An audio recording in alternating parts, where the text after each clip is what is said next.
I feel like last week, Ellie, there was a bit of preliminary chat from us before we got into the meat. That's often the case, isn't it? A bit of chat and then the meat. I feel we should avoid pussyfooting at all costs. I would really like to avoid pussyfooting. Well, that was one of the things that came up with the relationship counsellor, wasn't it? Yeah. But talking of the relationship counsellor, I have some news on that, Ellie, but we'll get to that once we start the podcast properly. This isn't a proper start, everybody. This is just kind of like a behind-the-scenes virtual meet and greet. So what we're going to do, Ellie, this time is I have put together a little montage of clips from last week. Well, at least there'll be some good quality, you see, there, I thought, because this week's going to be a bit rubbish, isn't it? So what's going to happen is there's going to be a little bit of a recap. One thing that's missing from it, though, Ellie, is a little bit of a last week on the David Eagle podcast. I thought it might be nicer in your voice. Okay. So what's going to happen is I'll tap you on the shoulder. If you could just quickly say last week on the David Eagle podcast in your best voiceover voice, the previously bit will then run, and then I'll tap you on the shoulder again, and it's time for us to do the whole the David Eagle podcast thing. Can we not just keep that from the previous week? No. So that's the end of the meet and greet section, my friends. If you're enjoying this, we haven't even got into the podcast yet, my friend. Ready? Here we go, Ellie. Last week... No, you've got to be much quicker than that. You've got to be much quicker. Listen, this is the time you've got. Here we go. And then that we're in. Would have fitted. It wouldn't. It would have. If you went last week on the David Eagle, we're way. No, it would have. If I. It would not. I promise you. You would have had to have gone last week on the David Eagle podcast, which would have been ridiculous. Well, if you don't pre-play me what I'm meant to be doing over, I don't know what to go with, do I? And I like to think that media studies lecturers or lecturers in media and the art and the craft of radio will play this to their students. People will have to write essays on it. So in some ways, your mistakes, Ellie, are absolutely perfect. David. I think they're a lack of direction. Let's give it a go again. You ready? Here we go. Last week on the David Eagle podcast. 83! Steve! Oh, that's weird. Did not expect that. Ellie, have a rummage in my box. Why am I smelling it again? Why am I doing it again? She rears up as she sits astride him. That's some impression of you being a dirty, dirty man. Are you all ready, everyone, for the sex quiz? It's a penis animal question. You did well with the pigs. Let's see how you get on with this one. My dad used to listen to these podcasts. The Catholic education wasn't wasted, Dad. David. Oh, not yet. David Eagle podcast. The David Eagle podcast. Not quite as slick as last week there, Ellie, but... Sorry, I forgot that bit was happening. You forgot the David Eagle podcast bit. Okay, not to worry. I was too taken with so much fun that we had last week. It was. So many happy memories. If people are worried that they didn't hear last week's podcast, fear not. You can go back and listen whenever you like. We didn't end on a cliffhanger last week or anything like that. So there'll be a few in-jokes, there'll be a few catchphrases, but you'll easily pick those up and they'll become a staple part of your listening. Of course, listeners to last week's podcast will remember, of course, those catchphrases. You'll have someone's eye out with that, Mrs. Miggins. Lobster before 9 a.m. What were you thinking? There was that other catchphrase, wasn't there, Ellie, which of course was...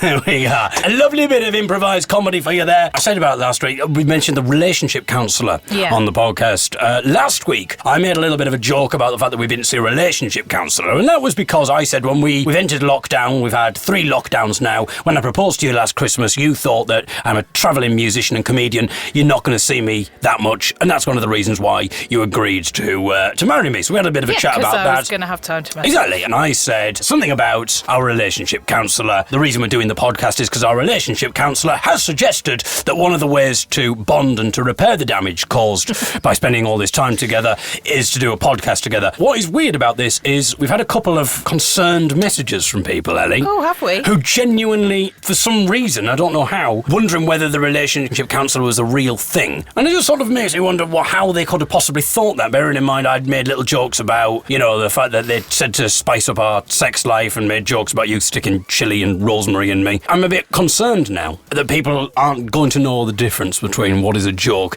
and what isn't a joke. We might just have to have a siren, a joke siren, maybe. I was going to suggest we have a serious siren, but I'd say the bulk of the show is serious, isn't it? It's, if we did a siren every time there was something serious that we wanted... It would just be non-stop sirens. Yeah, it'd be like some sort of Westwood show, wouldn't it? Exactly. Exactly. Which also takes away from the seriousness of it. I don't know if you've heard the Vivienne Westwood show. Coming up, Ellie, on this week's podcast, the return of some old faithful features that made the show last week, of course. Cassette Roulette returns. Oh, thank God. Feature in which Ellie Skinner rummages in my box. She pulls out a cassette and we play whatever is on it, no matter how incriminating or embarrassing. I recorded all sorts of stuff when I was a child up to when I was a teenager. It could have anything on it. Whatever it is, we'll put it in there. Even if it's a blank tape, we'll just sit and listen to it. And what a crazy week it's been. Most of you will know that I'm in a band called The Young'uns, a folk band. One of the things we've been doing for the last 15 years is singing sea shanties. It just so happens that sea shanties is now the biggest thing on the planet. So we're clearly going to have to talk about that. And I thought, who better to talk about it to than one of our friends from the shanty world, one of the biggest authorities in the shanty world, I would say, Jim Mageean. He's been singing shanties since the 60s. He's been all over the world singing sea shanties. We've been all over the world with him singing sea shanties. And we're going to chat to him about shanties and some of the crazy adventures singing sea shanties has got him embroiled in. Other features that will be on this show, new features to the show, include... Always got to be adding new. Always got to add new features, primarily because the old ones fail. Yeah. One involves you doing a little bit of espionage, I suppose. You doing a little bit of a clandestine recording in a feature called What's the Time, Mr. Eagle? All that, and dare Ellie say more? More? She dares, on this week's David Eagle Podcast. Yesterday, Ellie, we're recording this on the 19th of January. Yesterday, apparently, was the most depressing day of the year. Oh. Apparently, someone has done some research, and the 18th of January is officially is when people are at their most depressed. Now, is it the 18th of January, or is it the I think it's that Monday. Third Monday? I think it's the third Monday of every January. I think it might be nonsense. I think it might be nonsense, especially when you consider last year. Yeah. Can you just imagine people going, it's this is the 19th of January or whatever. Well, at least this is the most depressing it's going to get this year officially. You know, that's what the statistics say. Yeah. If only they knew. They're like, oh, dang, I'll just stay in the house today, to be honest. I can't be bothered to go out. They'll be ruining that decision. That might explain, though, because I didn't realise it was the most depressing day of the year until later that day. By that point, I'd already had my bit of a meltdown, an existential crisis. Oh, had you? I had. Well, you were there, Ellie. Oh, yeah. You were there for this. There's so many of them. Right, indeed, yeah. Well, we'll relive the experience for you right now, Ellie. Oh, cool. Because it was a shame that the listeners missed it. Yeah. When I had my existential crisis, I thought what this really needed was to be recorded for a podcast. It's been an odd year for everybody. It's been an odd year for me, of course. Been a travelling musician and comedian, always on the road, doing gigs. And we've been a band. We've been a folk band, The Young'uns, since 2005. And the reason we are a folk band is because in 2003, we stumbled across our local folk club. Basically, we were just having a quiet drink, an illegal drink in the pub at the age of 17. And all of a sudden, someone stood up and just yelped and just launched into this song. And everybody else was joining in with this song. At first, we thought he was going to be escorted out for drunken behaviour. We thought, well, what the bloody hell's going on here? He was just yelping and singing this weird song. But then everybody else was banging their pants on the table, stamping their feet, joining in. And they all joined in with the chorus of this song, and they were adding harmonies, and it was unlike anything that we'd heard before. And after about 3 minutes of this, the song ended with one final massive cacophonous yelp, and everybody yelped, broke into applause, and someone said, welcome to the folk club. That was, of course, one of our favourite rousing sea shanties. That was the first time we'd ever really heard of a sea shanty, and it was the first time we'd heard of a folk club, a night where just ordinary people just come together to sing songs of the sea, sing shanties, sing songs of industry, sing local songs, sing all sorts of amazing songs, often without instruments. And we were so blown away by this that we came back week after week, and we got known as the Young'uns because we were the youngest people there by decades. And now TikTok, the social media video sharing thing, TikTok, which I know nothing about, has made sea shanties one of the biggest things on the planet at the moment. Teenagers have got into sea shanties somehow. I think it's due to the sea shanties on various computer games. All these kids, all these teenagers are singing these sea shanties, and the charts are like full of sea shanties now. And I read something where it was purported reported that Google has said that more people in the last week have Googled sea shanties than it's ever been Googled in its history. So more people have Googled sea shanty in 1 week than if you add up all of the times that sea shanty was Googled before that. So it's really odd for us that all of a sudden sea shanties is just suddenly taken the world by storm. It's really odd because up until last year, we were making a living from going around the world and singing these songs, singing sea shanties, singing folk songs. The first sea shanty festival that we did, it was for free. We did it in Holland. We didn't get paid for it. In fact, our payment, our only remuneration was free sausage and beer. But for us, that was the most amazing thing at that time. This is before we were a professional band. But of course, when we would go back to work, after the weekend, and they'd say, what have you been up to? And everyone would say, oh, well, I watched a bit of TV, did you see Britain's Got Talent and all that kind of thing? And they'd say, oh, what were you doing, David? And I'd say, I was at a festival in Germany singing with 50 drunken German and Polish and Dutch people singing sea shanties. And most of those people had no idea what sea shanties were. So it's really odd that it's kind of taken off in the way that it has, and it's now the biggest thing on the planet. It's made even odder by the fact that this has come at a time when we can't gig. So we've been unable to gig for the last year, and it's been really horrible. In the last few weeks, shanty singing is what everybody wants, but of course the terrible irony is we can't go out and actually do the gigs. So that kind of led to a little bit of an existential crisis yesterday.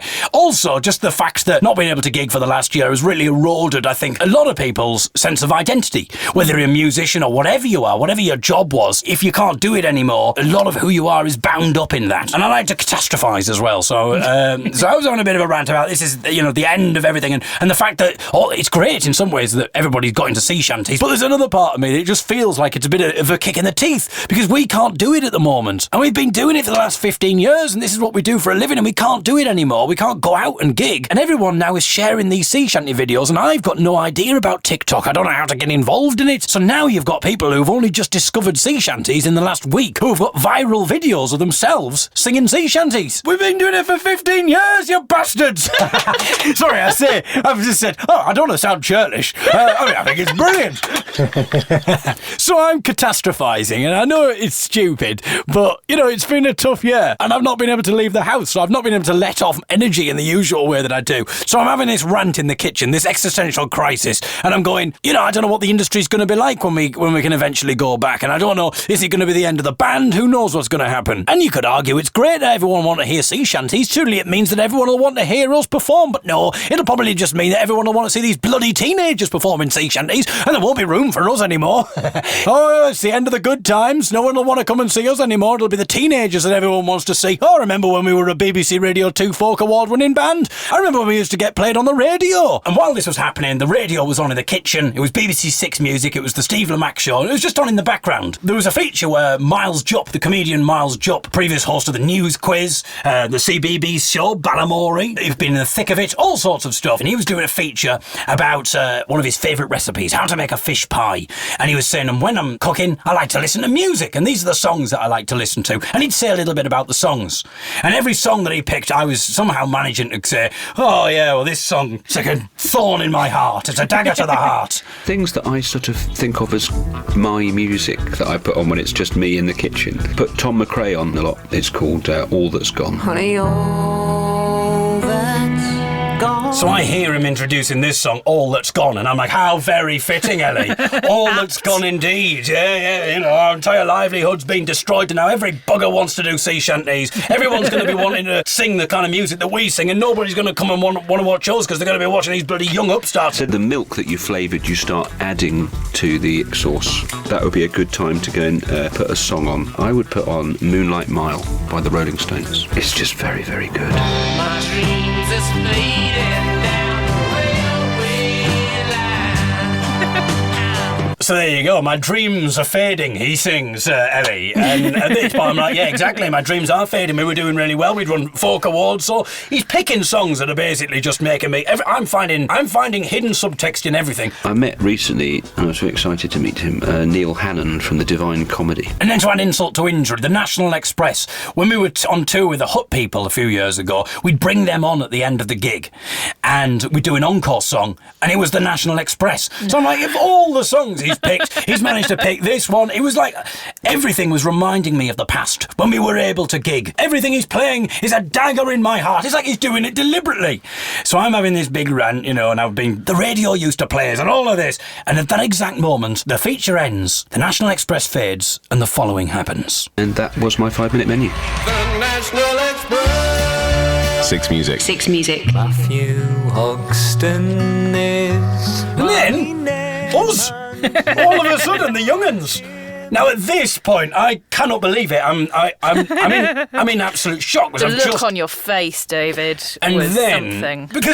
But then I thought, I know what's happened here. I thought, Ellie's done this. You somehow queued up our song on Spotify. Well, I can do that, because we listen to the radio on the Google, so I could potentially... on the Google Home? What? We've got a Google just in the kitchen. Sounds weird. I listen to the radio on the Google. Well, we do. Okay, on the Google. On the Google Home Pebble. So, yeah, potentially, I could have, if I was being sneaky, connected via Bluetooth and lined up a song. It would have taken quite a while, but it was so slick as well. Six music. Six music. Matthew Hoxton. So part of me was impressed.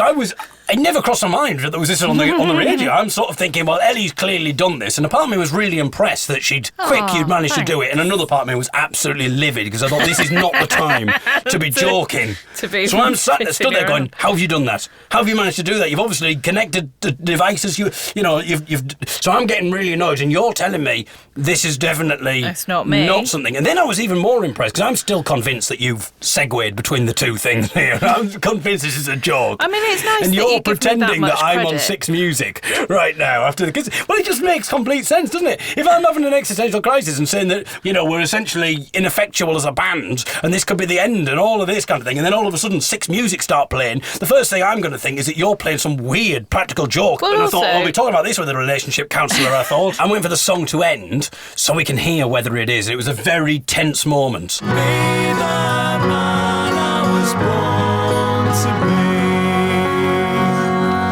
I was born to be. Yes, that's a track chosen for us by our guest chef this week. Thank you very much to Miles Jupp and his fish pie. For Miles, much obliged. That was the Young'uns and Be the Man. ABC Radio, 6 music. But no reason. So now I've done. He's just picked it. It's been chosen by Miles Jupp. So they haven't even just played it on BBC Six Music. Miles Jupp has one of his four of his favourite songs, and he's chosen one of our songs.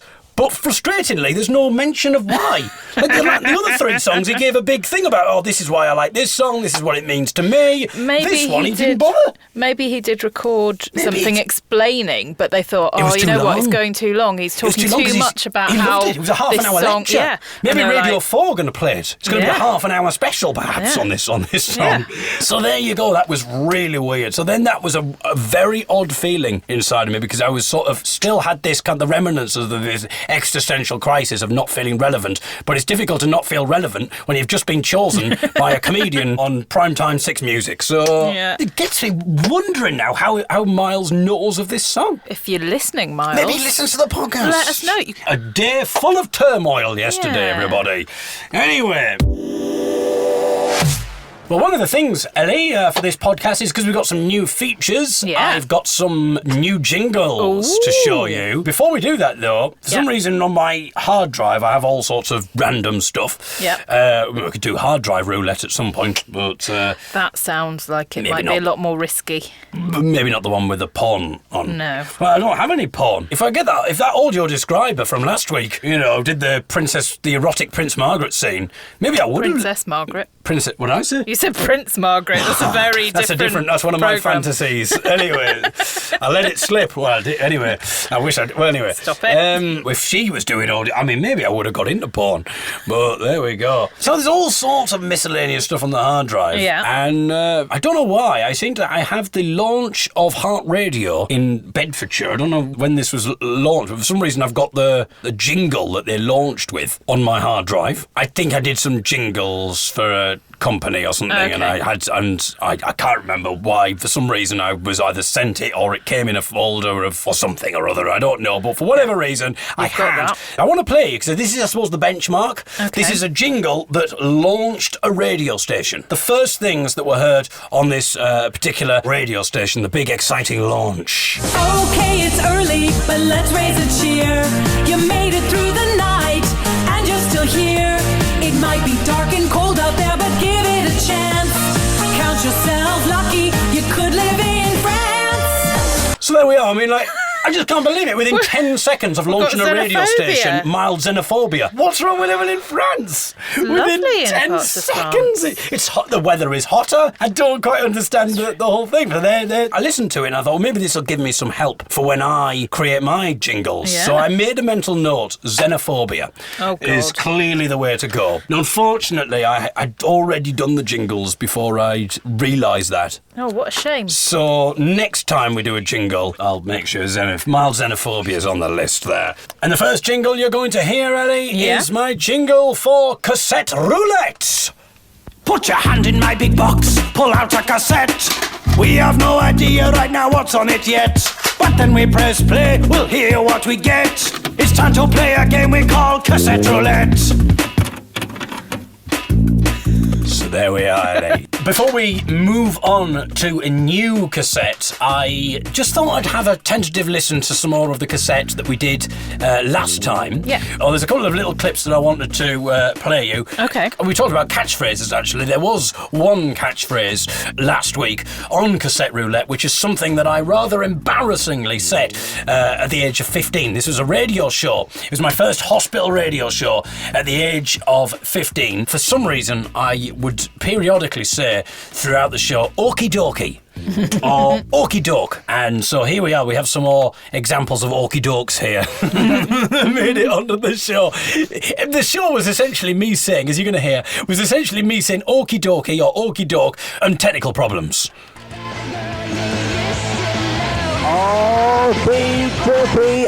Hello. Sorry. Did you just burp? Did I burp? I think I might have burped as well, yeah. I love the fact that it's okay. I'm really ramping up to the okie dokie this time, aren't I?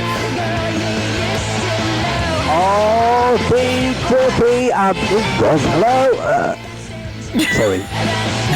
I mean, the tragedy is that nobody heard this until now. As we established, I Yeah. thought this was going out on the air. Live. It wasn't because the wire wasn't connected. Okay, there's some more okie dokes. You see, I said okay there. I didn't say Yeah. okie doke. I'm glad to see that You've moved on I've with your moved life. on from that, yeah. Here we go. Ironically, I sound absolutely loving it. Okie doke. Ironically, this is when I should have been having an existential crisis. Okie doke, ladies and...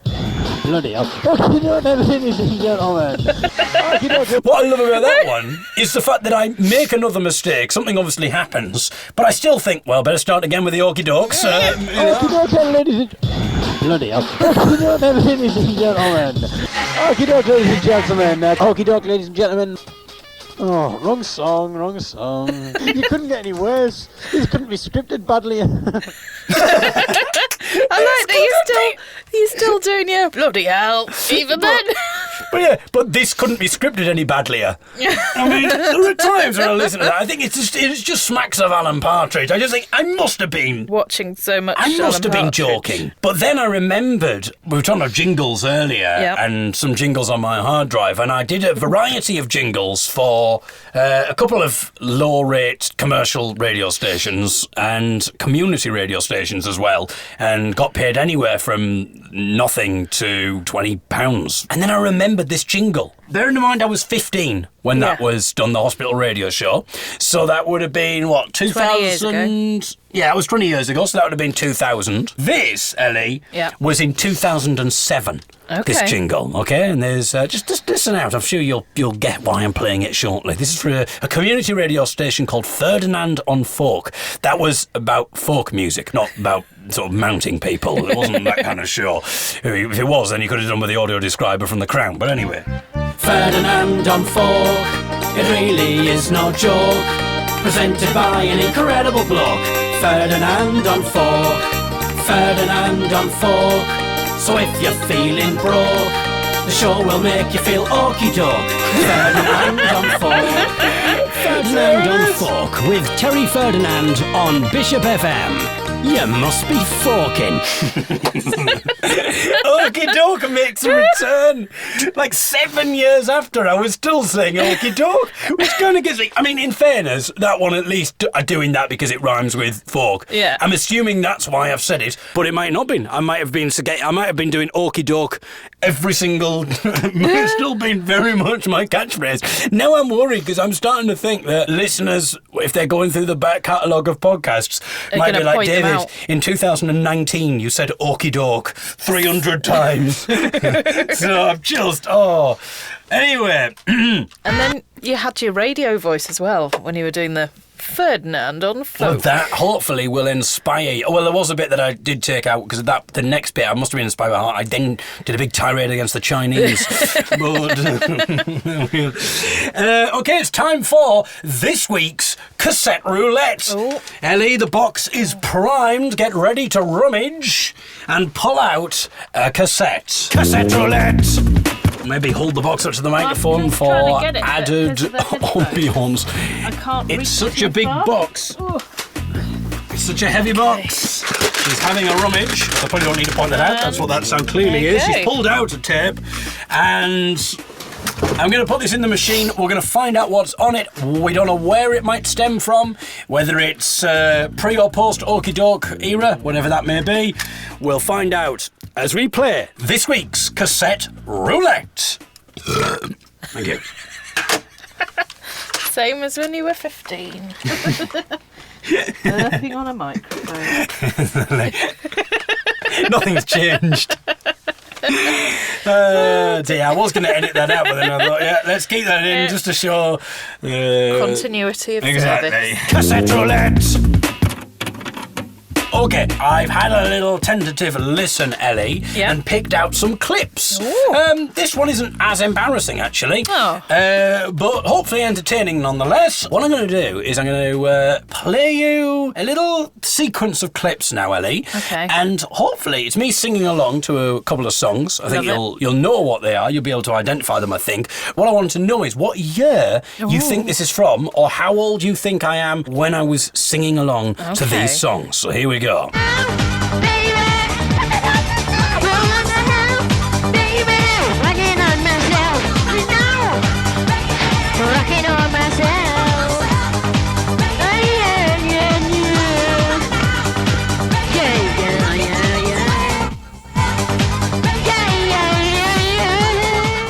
Do you recognise the song, Ellie? No, I've never heard that before in my life. Okay. Okay. Are there more, or I'm guessing? There's more clues. Okay. So guess the year competition here that we're doing. It's getting really hot radio, this, isn't it?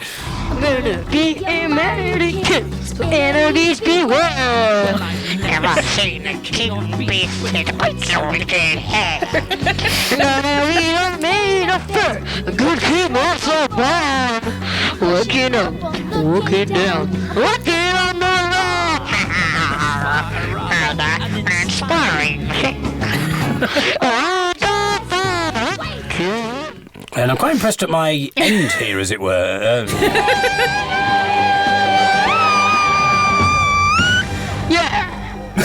Great, it's not rain. So that is, of course, Ellie. Just Can't Wait to Be King from The Lion King, which was released in 1994, I think. It was indeed. I think it was February 1994, released in the UK. So that would it's put after me... that, I would have been 10 to you. Would have been like 9-ish. I would have been 9, possibly 8. Yeah. But more likely to be 9, because I was born in July. I think The Lion King came out in February, from my research. I saw it at the cinema. So, excellent. Thanks for engaging in that, David. Well, I don't know what you want me to say. Tell me more. I saw it at the ABC in Banbury, and it was on the big screen. You see? I mean, there's a reason why I didn't, but there we go. And there's a reason why we're going to counselling. Stay with us. Right. You thought that. I wonder if I can reach that note now, by the way. Let me just see. Don't want to Let me just see. Here we go. So I'm going to do that. God, that's going to be hard. No, I can't. Please. I can't do it. But I go even higher. I can't quite reach that top note, but that's Minnie Riperton territory, that is. Yeah. I mean, that was a fun quiz, wasn't it, that one? It We've was. got more quiz questions for you now, Ellie, because what I'm going to present you now with is a couple of clips of me playing the keyboard. And what I want to know from you is, can you work out what I'm lacklusterly playing at the age of 8 or 9 on the keyboard? Here we go. This is the first clip.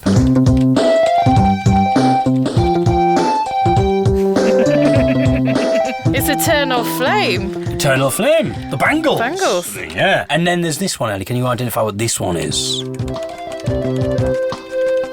It's Bryan Adams, isn't it? And? Everything I do it for you. There's a couple of recitals on the keyboard there.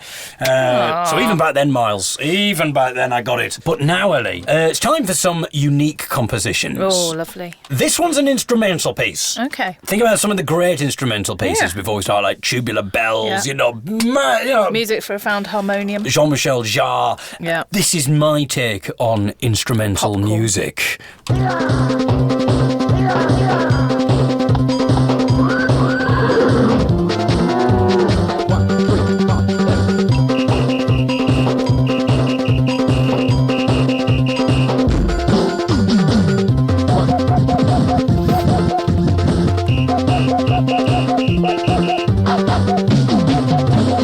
Some people might think that I'm just haphazardly pressing buttons on the keyboard and just playing with the sound effects that are on the computer, the sound of mooing cows and horse neighing and that kind of thing.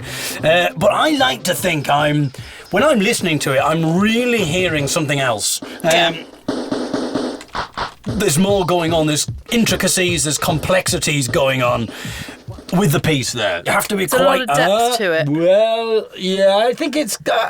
you have to know music to understand that, but it's good to see that even at the age of 8, I still had it. And I think even back then, I think what frustrated me is I realised that some people would just think it's me just bashing buttons on the keyboard. I think maybe for next week you should write some lyrics for it. Well, see what you could add it's to going it. to be difficult to write lyrics, Ellie, because I don't know how I'm going to compete with the lyrics of this next song. Oh. Because this one has lyrics. Lovely. See if we can work out what this one's all about. Oh, I'm in the middle of a field with a great big cow. I don't know how, no, I don't know how. It was a great big cow. It was fat, like cow fat. It gives some food, and then it gave out. It did something. It did something. Shut up. It did something. I think I'm looking for the moo button on the thing. Did your little brother come in and ask you something and you went, shut up? Yeah, well, of course. I was ruining the song. Come on, the recording's gone so perfectly at this point, finding the cow sound effect within a mere 30 seconds. Also, the start sounded like it should go into Love Shack for me. Oh, right, okay. That's what I was thinking. It did something and then it gave a... It went right in my shoe. Oh. Yeah. Is there more of that? Because I'd quite like to know. I'd like to know where it was going into there. I don't think there's anything more in terms of the lyrics. One more composition. It's another rap piece. Also, Ellie, it's got a bit of a musical element to it, by which I mean the genre. Yeah. Have a listen to this, because it's quite dramatic. See what I might be singing about here. I can't quite work it out.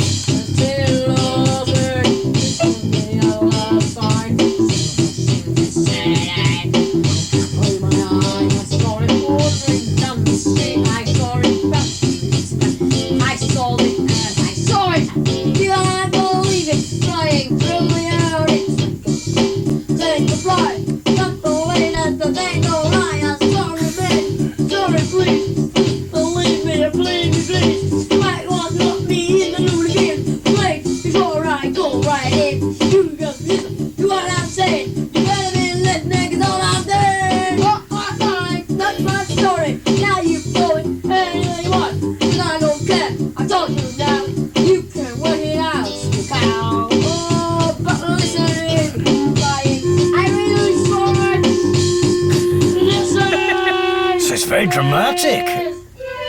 It's not just your standard rap here. It's really experimental stuff. Nah, I don't think so. Bit of a twist there.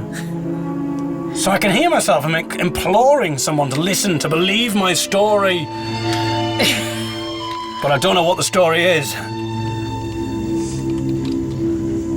So there we are, Lee. Which also, for a blind boy, a lot of the lyrics were, I saw it. I saw that. I saw it. And then you go and believe me. Like, yeah. Did you? Did you Exactly. not? But then you were in character. I was a different character. So your everything's character clear. could see. No, I like that. That's quite different. It's got atmospheric at the end as well. Yeah, this has got all sorts. Nice. Nice. So I think we ran the whole gamut there with that tape from the age of 8. Such a low voice as a child. And a high voice as well, as we established. Yeah. Such range. Such range. Yeah. It's time for a feature that you very much will be in control of. Oh, God. Because last week on the show, one of the features on my hospital radio show was a feature called Music and Memories. Oh, yeah. Over the course of this week, a song came on the radio and you said, oh, I've got a story about this, and you told me the story, and I thought, you've got a story about a song, Ellie. Could that be a memory, perhaps? Could it be worthy of a feature, Music and Memories? So I'm really happy to say to my 15-year-old self, it's taken 20 years. When I had the idea of the feature Music and Memories, I was in a hospital radio studio speaking to nobody because the wire was disconnected from the studio to the wards and nobody noticed. It took 6 months before anybody noticed. 6 months? Well, that's only because someone's grandmother came in who wanted to listen to their teenage son doing a hospital radio show. I am a little bit apprehensive now because I don't remember what song came on. Well, and fortunately, so I don't know if I can remember the story. I've taken the liberty of providing the song. Oh, so you'll remember when you hear it. It's time for Ellie Skinner's Music and Memory, and I've taken the voiceover from my 15-year-old self introducing the feature as well. Music and Memory.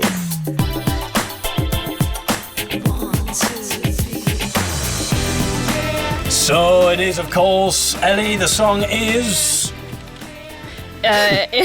In a Smile. In a Smile by Texas. And so Ellie has a little memory related to this. Yeah, it's a bit of a Mean Girl memory, though. I feel a bit bad that we're going to talk about it. It was a long time ago. It was 20 years ago, so at the same time as you were talking to yourself in a cupboard. Saying okie dokie to myself. Okie dokie, ladies and gentlemen, to myself. Okie doke.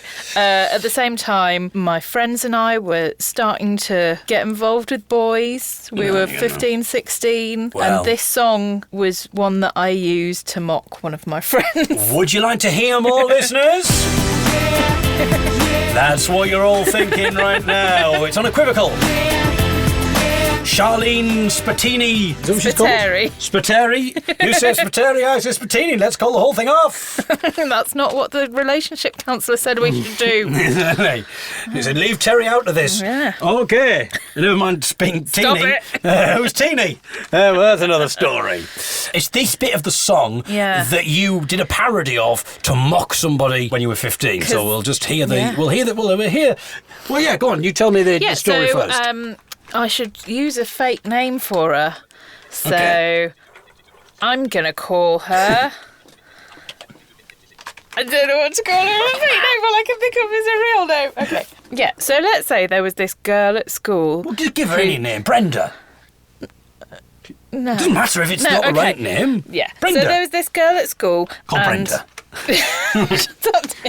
She'd been to a party and she'd kissed a boy and there'd been a little bit of fumbling, but nothing... I might have to put an explicit tag on this now. There'd been a little bit of fumbling. You know, Miles has recommended this podcast, and to the CBBC crowd, it was very savoury up until this point. Me singing The Lion King, and now look where we've got fumbling indeed. Fumbling, but then she was a bit concerned and she thought she might be pregnant. And we were like, why do you think you're pregnant? Well, I kissed him. Yeah, okay. And he touched my inner thigh. Ah. Yeah. And so that links to this bit of the song here, Ellie.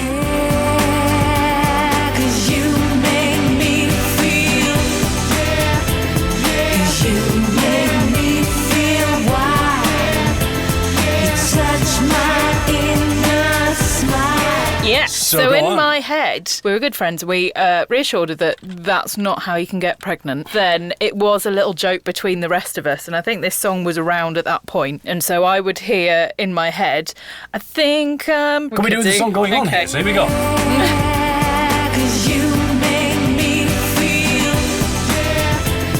I think I'm pregnant. Why? He touched my inner thigh.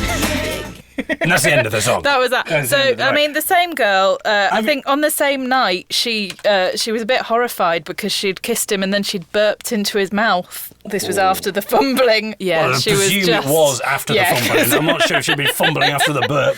But, oh, poor girl. But yes, she was not pregnant. But every time I hear that song, and as we were talking when it came on the radio the other day, and I went, David, this just reminds me of when... So there we are. Brenda. Brenda, exactly. Oh, so there's a music and memory. I'd like to think we've set the ball rolling there. Yeah. And maybe listeners can give us their music and memories. We poo-pooed always... the feature, didn't Yeah, we? Yes, last week. We do enjoy it if people get in touch. We do, not just about people who, for some reason, don't realise we're joking and want to just express their concern. We didn't have anyone saying they'd enjoyed the podcast. Just people saying they were worried about us because they thought we were having relationship problems. Well, yeah, so you can get in touch with the podcast by leaving a message on David's website where the podcast link do is. that. You could. Do you think Ellie should do it, listeners? Yeah.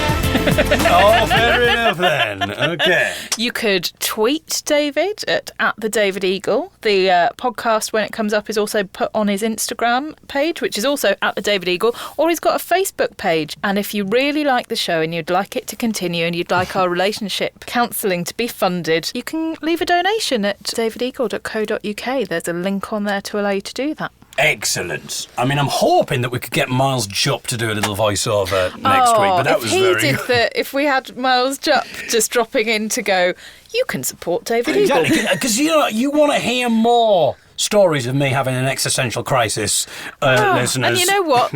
There's no shortage Actually, of them because the he has trouble one is, every if bloody week. I feel they want to hear more existential crisis. In some ways, by not donating, I'll have more of an existential crisis. So it's very much a double-edged sword. But I don't want to brag. Right, shall we move on, Ellie? Please do.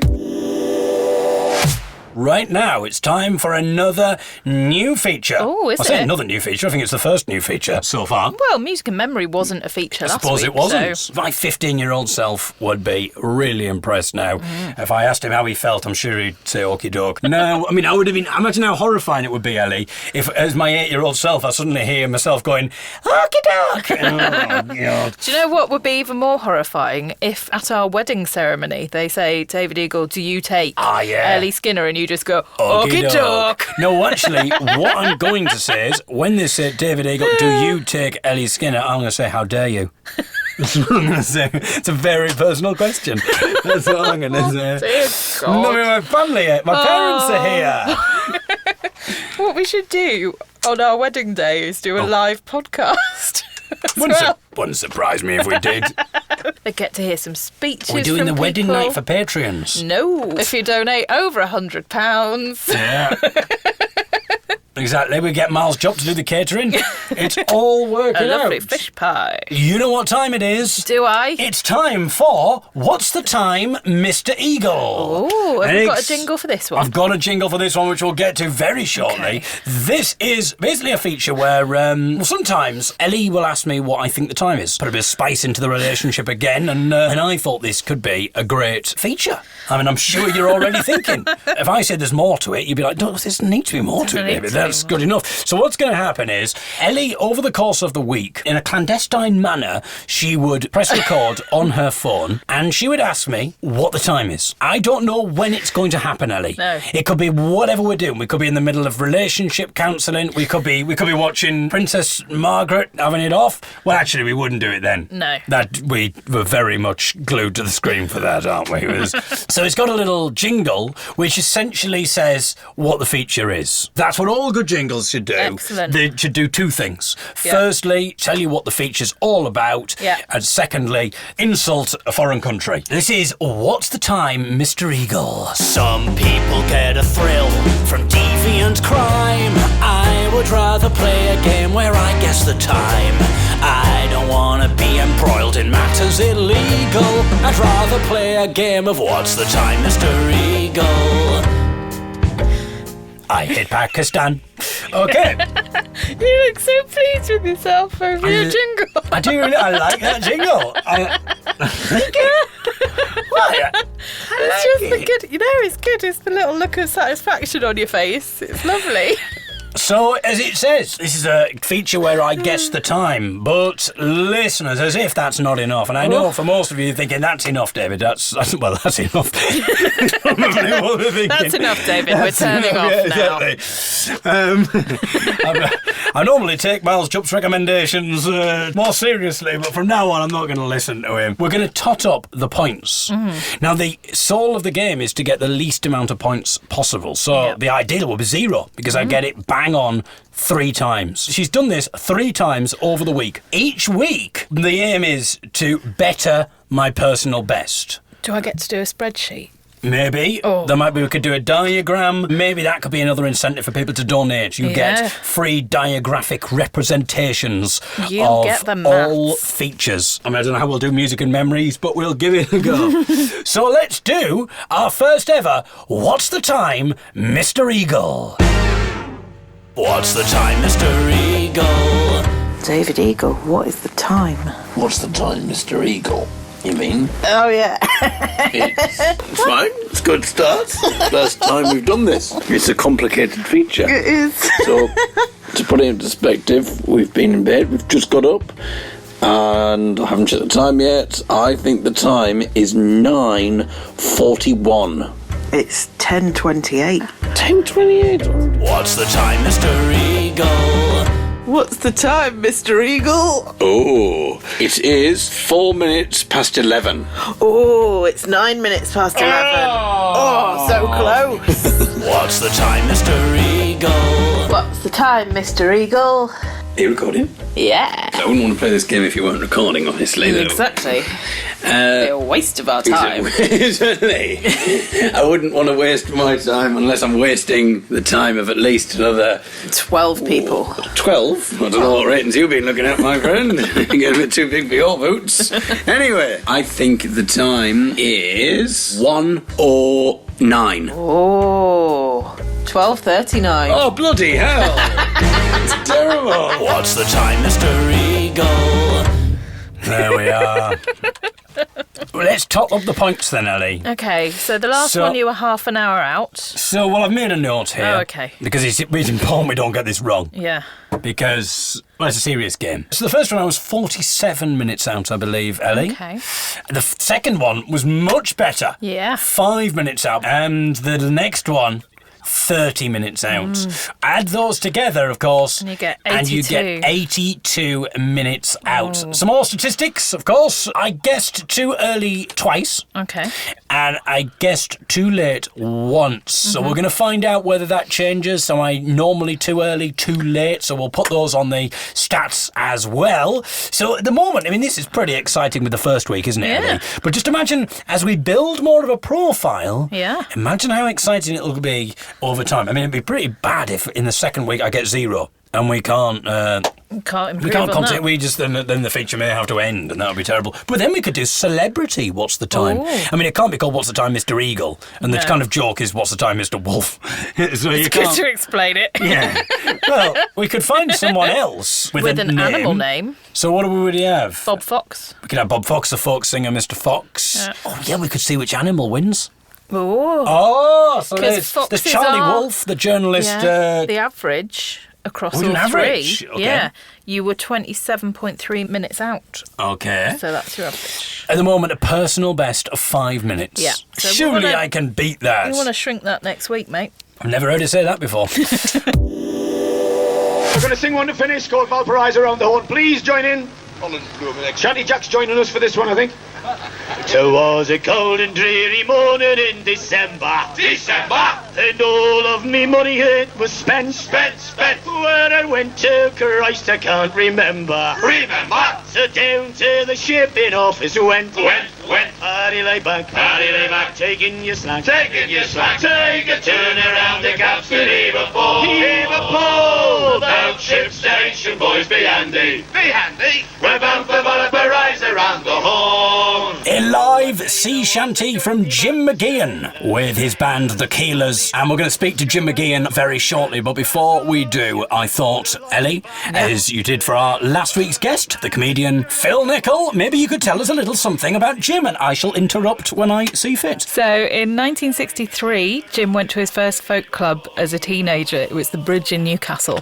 And in 64, he went to his first folk festival, which was in Scarborough, and there he met Stan Hugill, who was singing with the Spinners at the time. Stan Hugill is the shanty man himself. He is he's someone who actually sung on the sailing ships, a rare authority on sea shanty singers, because he was one of the only people who'd actually was able to tell what it was really like and actually had heard and sung these songs. He was a shanty man on board a sailing ship until 1925. Wow. He's the man. Jim started writing to Stan and invited him up to Newcastle, where he did a short tour, and they were good friends and remained so until Stan's death in 1992. In 1983, Jim and Johnny Collins, performing as a duo, won the Intervision Song Contest in Rostock in East Germany. Yeah, we'll have to find out more about that. It's a crazy story. We'll talk to Jim about that. Jim and Johnny performed together all over the world until 2009, when Johnny died on tour in Gdansk in Poland. Yeah, Johnny Collins was a wonderful shantyman as well. In 1986, the Cutty Sark Tall Ships Race came to Newcastle for the first time, and he was asked to form a shanty group to perform there,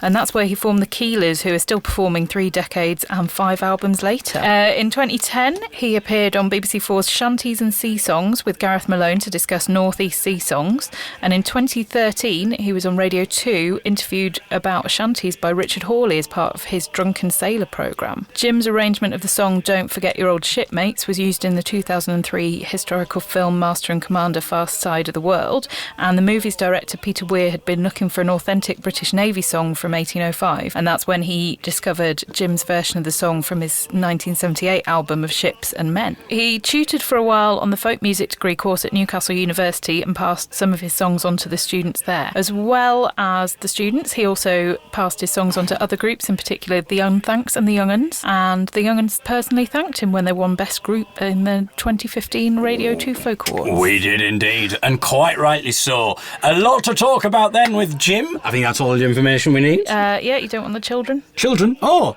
yes. Yeah. One of Jim's children, I will say. The reason I've put that on the thing for you to read is because one of Jim's children is a comedian, Joby Mageean, and he won a very coveted prize. I would say one of the most highly acclaimed prize in comedy. Which one was that? He won the Leicester Square Theatre's New Comedian of the Year. Only the best comedians win that. I'm trying to think of some of the other...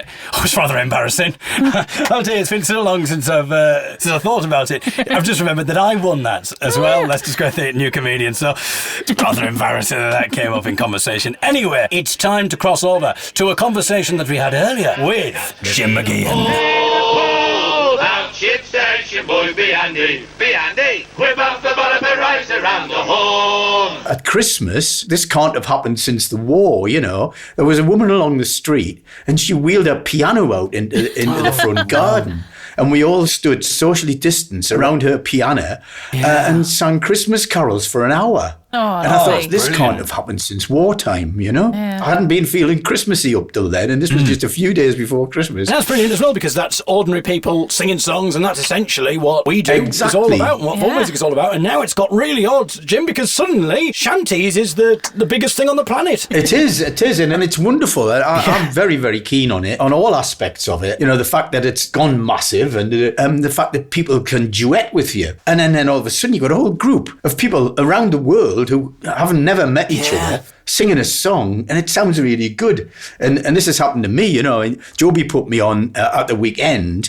He put me on singing a shanty. I've got 3 on there now. I've had 20,000 views, and I'm getting people now joining in with me. So I've got young people doing a duet with me.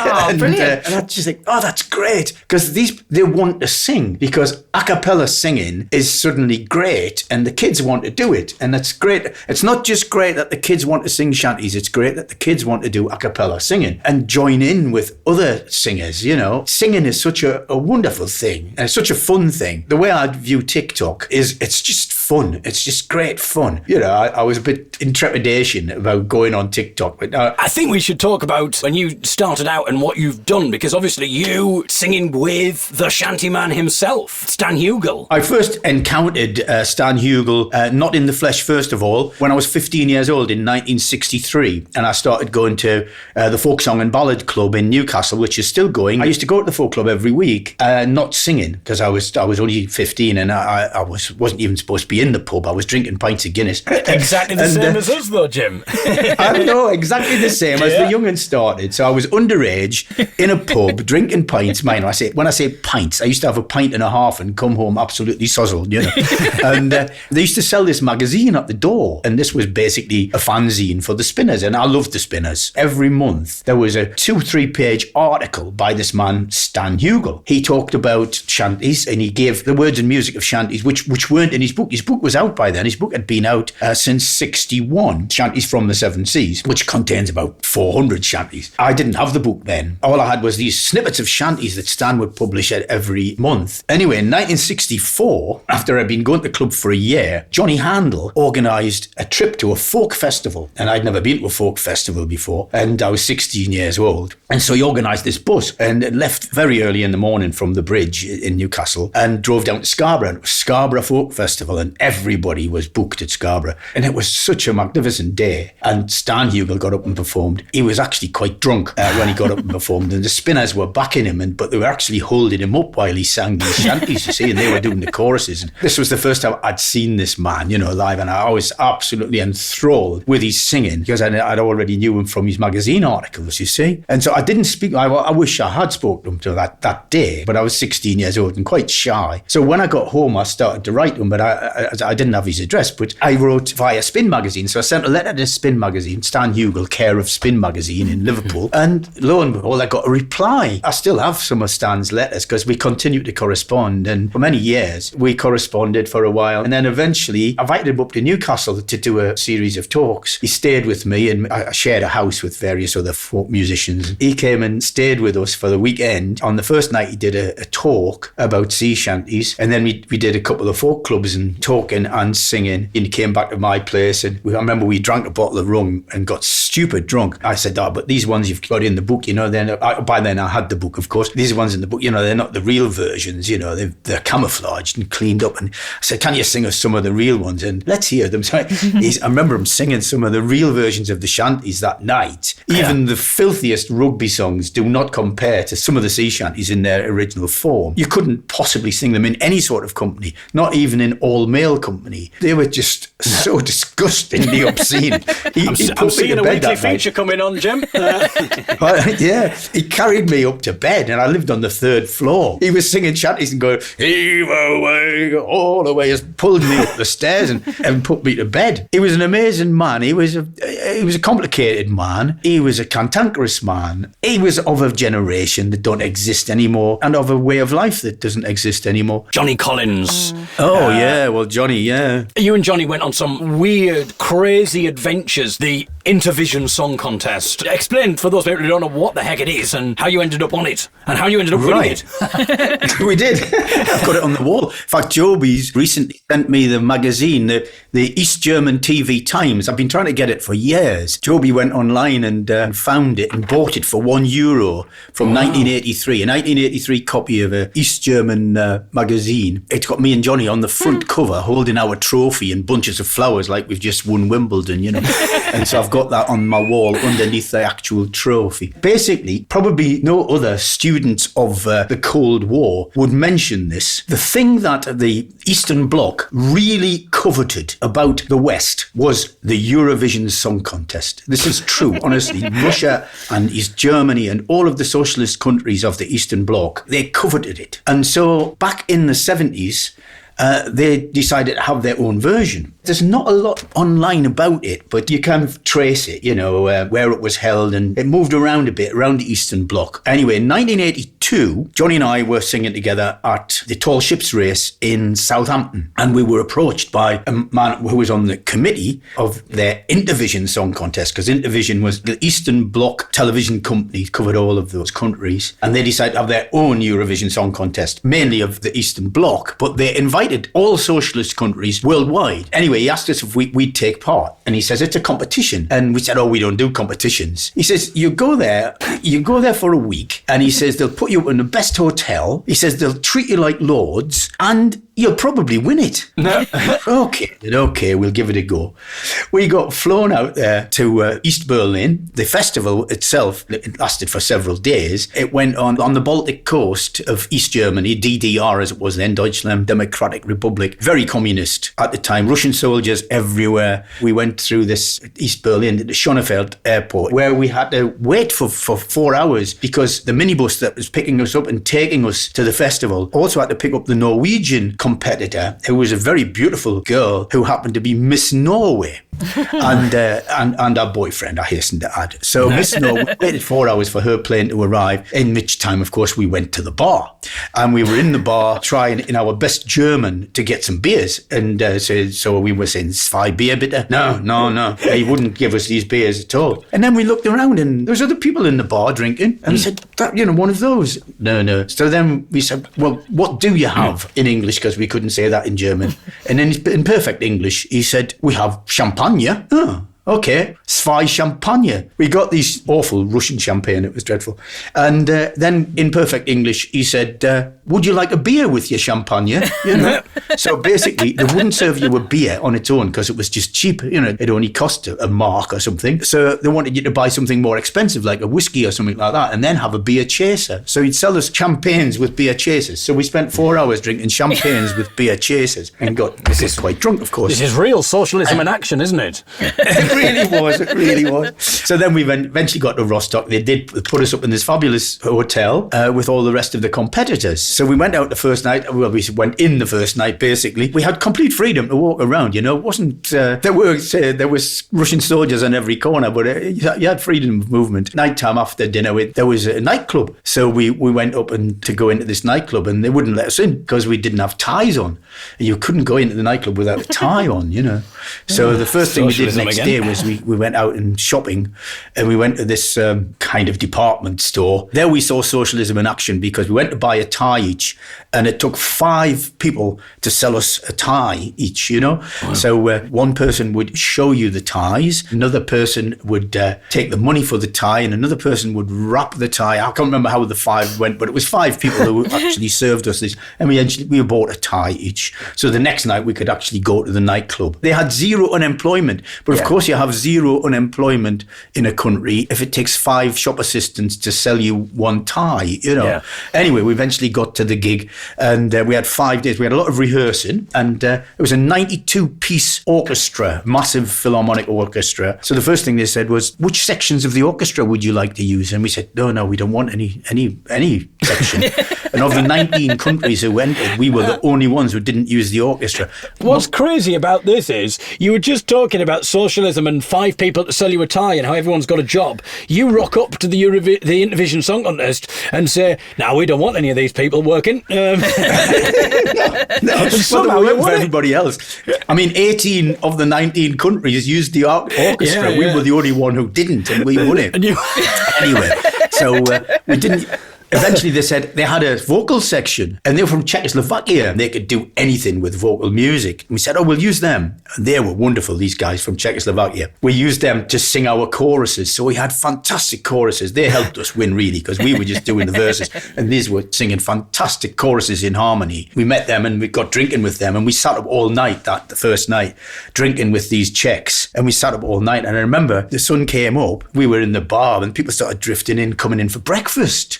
We'd been sat singing and talking with these guys all night. Anyway, eventually Johnny and I had breakfast and then went to bed. We had our breakfast, not the only time in our lives where we've had breakfast before we went to bed. On the day of the competition, which was televised on Intervision, you had a live audience of about 3,000 who voted, and then the television audience voted as well. And we knew we'd won just when we finished singing. And, we did a medley of sea shanties, 3 sea shanties, and then the place just went wild. And they started stamping their feet and going mad, all this 3,000 people in the audience, And so we knew we'd done well. We had 2 carrier bags, and I mean full, bursting, full of fan mail. It was just like being the Beatles, it was incredible. And then we went out into the street, into the market, and everybody had seen us on television, and they were all shouting at us and hugging us and waving to us and saying, Gross Britannian, for Great Britain, because we were the competitors from Great Britain. And you have to think, Jim, I mean, this is 30 years before the whole TikTok thing. If things like social media had been around now, you would be a viral sensation. Oh, yeah, we'd have been massive. Yeah. Whereas it's difficult in those days. You were a viral sensation, but only within the remit. Only in East Germany. Yeah, exactly. And then, of course, we came right down to earth, when we came home. And so we got home, and there were reporters from, I can never remember if it was ITV or BBC. They met us off the plane, and they said, we believe that you've just won a big singing competition for Great Britain. And we said, yes, we have. We won the Intervision Song Contest for Great Britain. And they said, where was that? And we said, it was Germany. And they said, great, and then, what part of Germany? And we said, Rostock. And they said, Rostock? Where's that? And I said, well, it's in East Germany, in DDR. Oh, East Germany. And they just put their microphones down, turned around and walked away. No kidding. As soon as they knew it was East Germany, it couldn't be reported. Yeah. They could not report on an event in East Germany. This was the way of the Cold War. And we blame other countries now for doing the same to us, saying, they don't report on us correctly, but they just dropped us like a stone. One thing that really surprised us from when we started doing shanties is when we were invited to a shanty festival in Poland, which you did as well, how much Polish people love sea shanties. It's like TikTok over there. It's like what TikTok is now. And has been. Yeah. And has been certainly since the 80s. I've been to Poland about 12 times now, and right from the beginning. I mean, the very first time I went with Johnny, we started singing. To start with, you do a concert and you're singing to a couple of thousand people. And we're talking about teenagers as well. We're talking teenagers, and they'd get up and dance. You'd sing shanties and they'd get up and dance to them. Getting towards the end of our set, then we heard this stamping and this sort of rumble of voices, coming from the back. And I thought, oh God, they don't like us or something. And it rolled forward from the back of the auditorium. It rolled forward till it got to the front. And when it got to the front, we could hear what they were chanting. They were chanting, Old Maui, Old Maui. The shanty. Old Maui. And they were not going to let us off that stage until we'd sang Rolling Down to Old Maui. That's what it was like out there, And that continued year after year of all the tours I did in Poland. Boots and clothes are all in.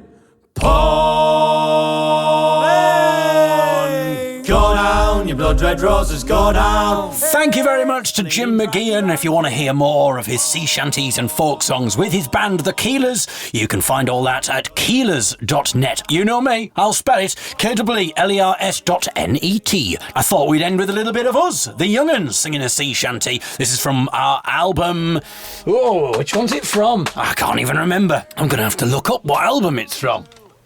Oh, the irony. From the album Never Forget. There we go. Thanks to Jim. Thanks to you for listening. We'll be back with more guests, more features, maybe another existential crisis and a rant. Who knows? I mean, I have to say, it really put me to shame the fact that Jim's in his 70s and he was embracing TikTok and I was saying, I feel completely out of the loop. So, davideagle.co.uk if you want to do a little donation to support the podcast. You can subscribe to the podcast in all the usual podcasty places. Tell your friends. Leave us a positive review on the podcast app or iTunes or whatever. There are so many ways to show your appreciation without having to part with money. I know it's difficult for people right now, and I'll still do it anyway, regardless of money, just for my ego, if nothing else. We'll fade up the Young'uns and Blood Red Roses, and we'll say goodbye for this week. From me, David Eagle. And me, Ellie Skinner. Goodbye. Goodbye. Oh, you pink sun poses. Go down, you blood red roses, go down. Go down, go down, go down. Round Cape Horn we almost go. Hey. Go down, you blood red roses, go down. For that is where the whalefish blow. Go down, you blood red roses, go down. Oh, you pinks and posies. Go down, you blood red roses, go down. Oh, you pinks and posies. Go down, you blood red roses, go down.